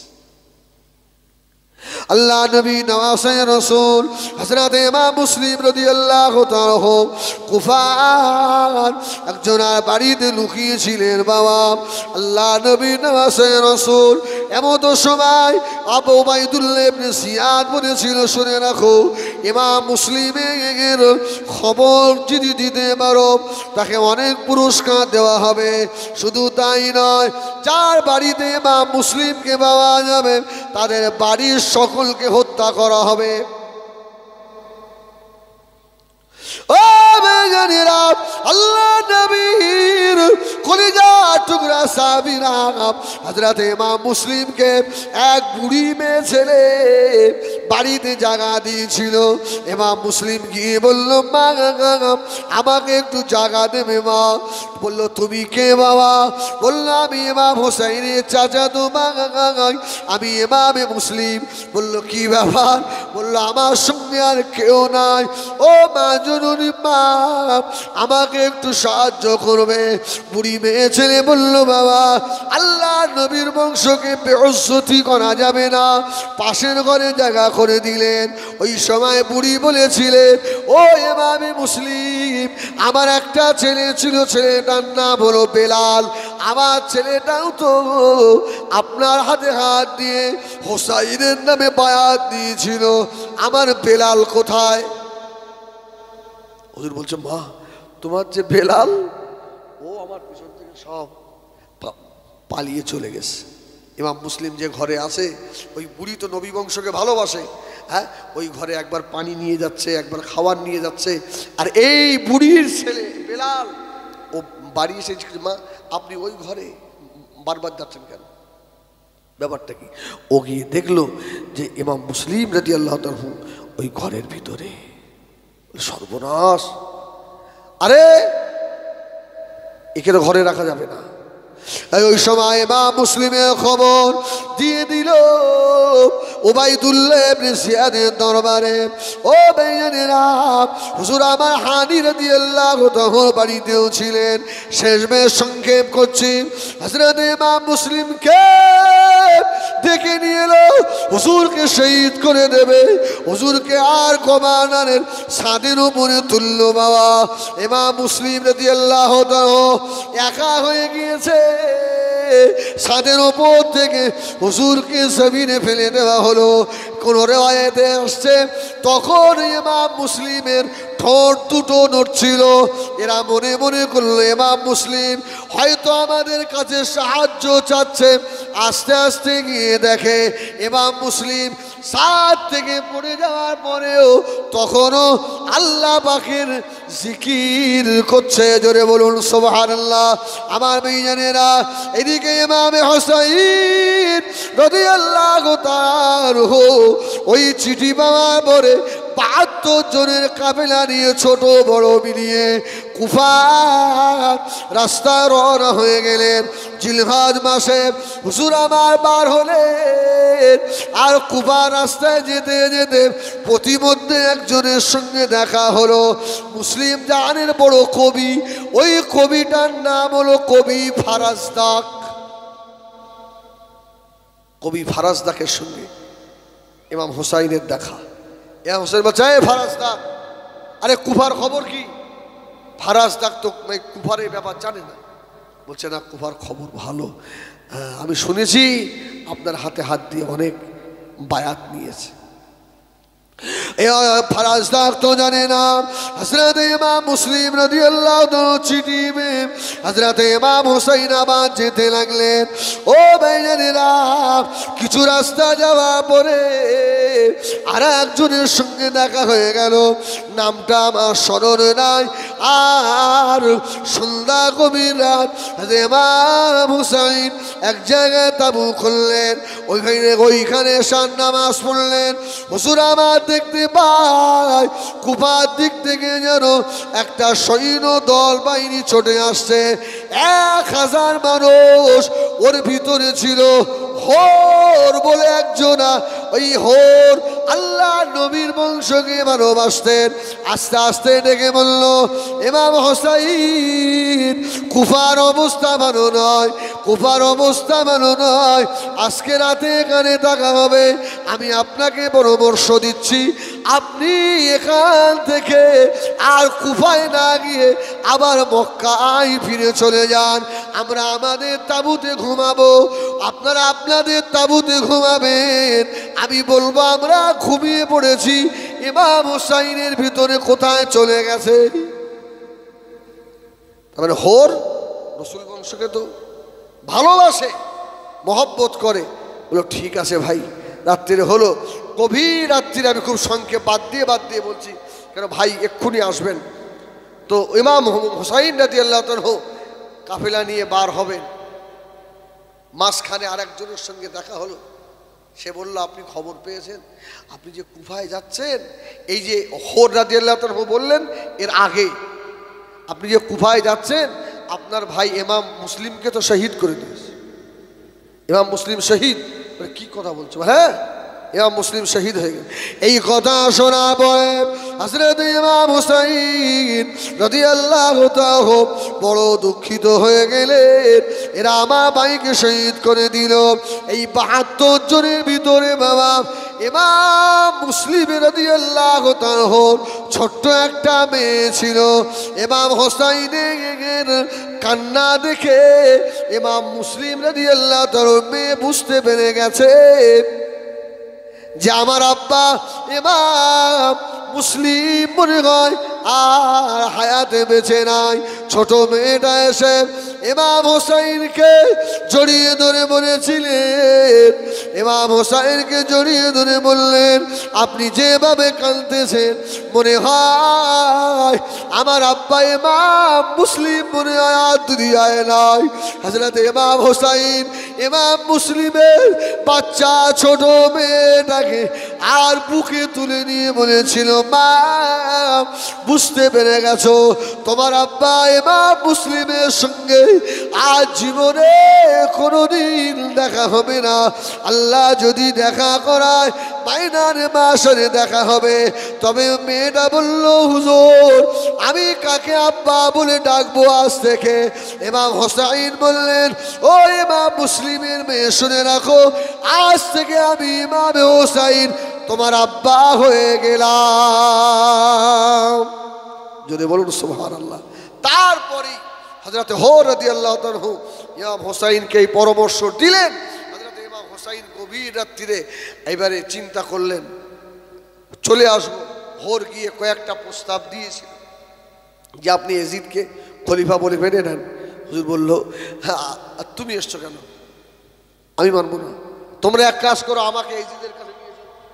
ওরা বলল, না, ইয়াজিদের খলিফা বলে মানতে হবে, তবে উবাইদুল্লাহ ইবনে জিয়াদের হাতে।